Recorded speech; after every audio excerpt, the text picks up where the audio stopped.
So, yes, the thumbnail shows Toby sitting there waiting for me. And this is why. I went and got him new bowls because he keeps taking his bowls out the dog door. We needed something he couldn't get through the dog door, which is going to come in handy when we get to the new property. So, we got him these. Like, these big bowls. He's got his food for today. Well, this morning's anyway. But yeah, because he constantly takes it out the dog door, and we've been here for a while, so I've told you guys, the dog door goes out into a dog run, but there's no other door to go out there, so I can't access that from inside the house. So I have to go out the side of the house, out into the big yard, walk around the barn, and then back to the back side of the barn to get to the dog run. I don't know who thought that that was a good idea when they could have just put in a sliding glass door right here, which would have made more sense. If they put a sliding glass door right here, then the point of it would have been that there would have been a door to one side where you could have put the dog door, and then you could walk in and out. So I don't know. They just stuck a dog door in the wall and went with that. Anyway, he wants his food. Let me give him his food. Like I said, humongous dog bowl. Here you go, buddy. It's so dirty over here. And if anybody's wondering, yes, he has this little space right now because we are in the process of packing and going through everything and pulling everything out. He's still a puppy, so he gets into everything. When I say everything, I mean it. He gets into everything. Where'd you go? Hey, so don't show me eating. He literally, as soon as I picked up the camera, he went outside. He said, oh. Oh, now he comes back in. Y'all don't understand, though, too. He's literally about to hit 100 pounds. He is that close. Hi, Kristen.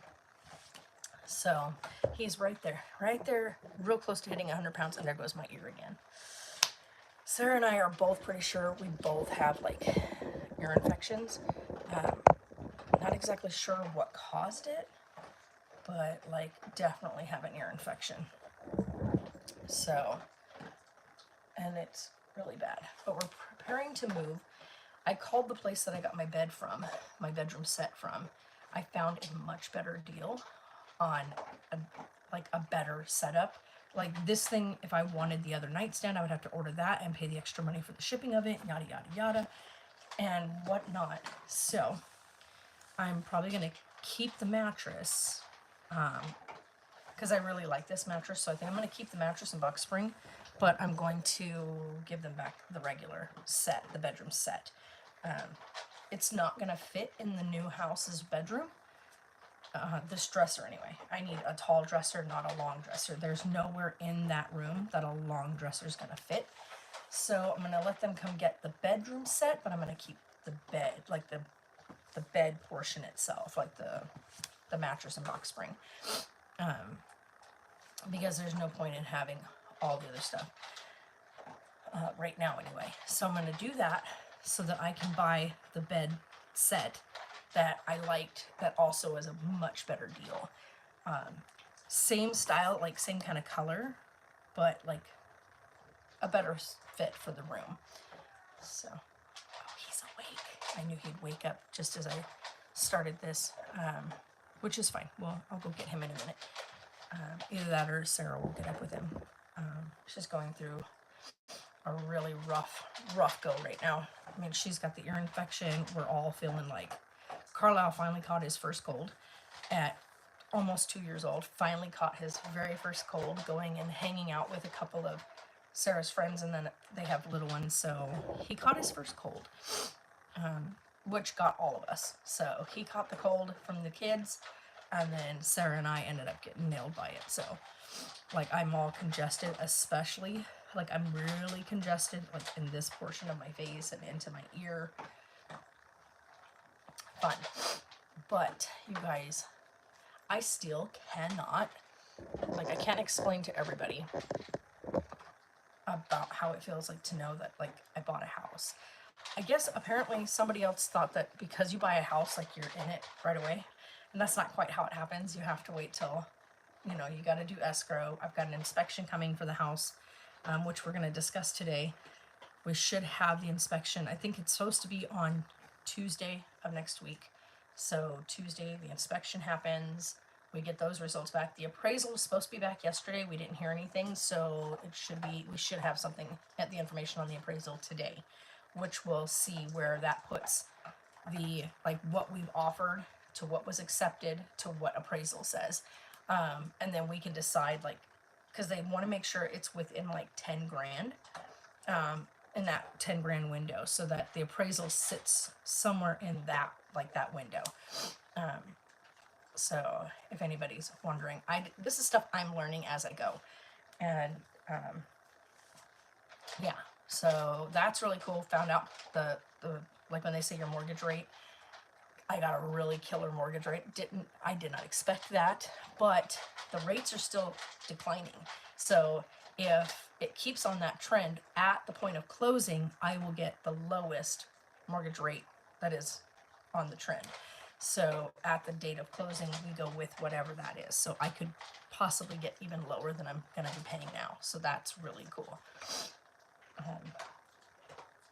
But the other thing too, guys, if you guys know really cool, like, videos or people that raise chickens, if you guys could, like, put, like, links and whatnot in the comments, like in the comment section of the video, like, let me know so that I can watch those, because we want to get as much information, correct information, not, you know, people just going by the seat of their pants. I want correct information on raising chickens and whatnot, because we definitely want to get chickens on the property.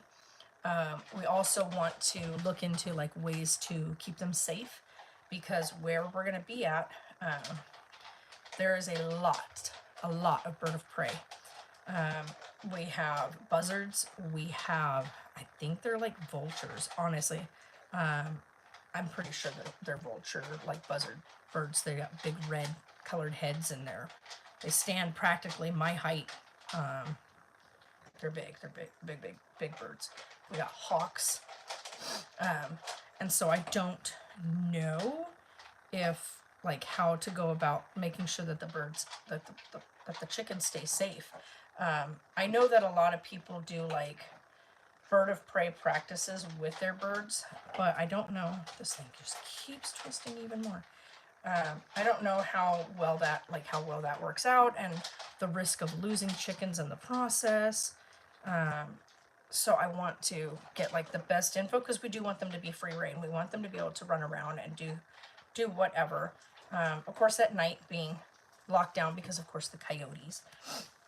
Also making sure that where we have them isn't too close to the house, but not too far away that we can't get to them quickly if there is something stressful going on. We also went through, I have a friend of mine, Jesus, right? My cousin, he has been doing a lot of research into birds and whatnot, because they want to get chickens as well. And one of the things that we learned out here, so I don't know if this is everywhere, but out here in the desert where we have coyotes and other animals that like to burrow under, a lot of the people have told him to take, and wherever you're going to put your coop, dig it down like a good foot or more, dig it down, and then take your chicken wiring, but you want there's, like, it's chicken wiring, but it's, like, really, like, heavy duty stuff. So not like the thinner chicken wire stuff, which coyotes, by the way, can chew through. Didn't know this. You learn something new every day. But there's this heavier dutier stuff that you can use. Chain link is also really good. You can do chain link, but you just have to watch your chickens. Like, you can't have them in there when they're little. You can do chain linking and then chicken wiring to the inside of that chain linking so they can't stick their heads through the chain link. So that's probably the way we're going to go. But you take that really heavy duty chicken wire and you take it down at the bottom, right after you dig your entire base, like you dig the hole, you put your chicken wire in there, and you know, put it at a 90-degree angle. You want it to go roughly 2 feet in, and then just come up the wall. And then after you've got that in, you take wood planking all the way around, like a wood base, all the way around, lay that in, then you take and put rock just good old river rock down at the bottom inside of the wooden base, and then cover it with the dirt. Like just put the dirt down and cover it. And that way you have your level ground again. And then your chicken wire is sticking up and out, and you put your fencing up. Green Adventures, hey, slay. So that's what we're going to do when we put our chicken like coop area, our inside area up. But I want my chickens to be able to, during the day, go out there, you know, and open the thing up, leaving it open for them, and letting them be able to go in and out, and giving access point for, you know, them to go into their chicken coop from the outside. So that's something I never understood, was how people had, like, they had their chicken coop out. And if there was a bird of prey, how do the chickens, like, because if you have like an open gate and the birds run in, what's to stop the bird of prey from like swooping into that door? But apparently you can actually have the coop, you know, accessible from the outside of the chicken run. So you actually like attach your fencing to the big chicken coop itself. And then that way the chickens have their ramp and door. The bird of prey won't go through that door. But I want to have it to where at night when we close that, you have an extra piece of like fencing that I would take across and, you know, hook to the other side so that it covers that whole back side of the coop. So that way we don't end up with coyotes, you know, biting at, clawing at, or digging at the chicken coop itself, the wood chicken coop itself. So I don't know, there's a whole lot that's going to go into it. I've been doing a lot of looking and stuff like that. My cousin has done a lot of research, but I really want like more information. I think the more I know before even diving into that, the better it's going to be. So yeah, that's where we're at right now. This little one is waking up, and my dog laid in poop again. You guys, Toby, that's really gross. I gotta go make this little guy a bottle and go upstairs with him for a bit. Oh my gosh. He made it stink in here because he was just getting upset.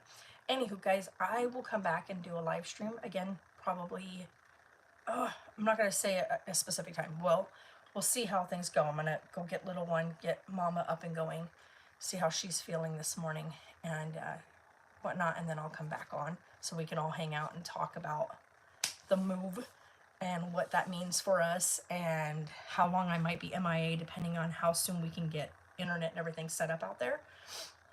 When we're going to do change of utilities, stuff like that. So we'll know how to go about everything out there. But yeah, you guys are fantastic, and I will see you guys in a little while. All right.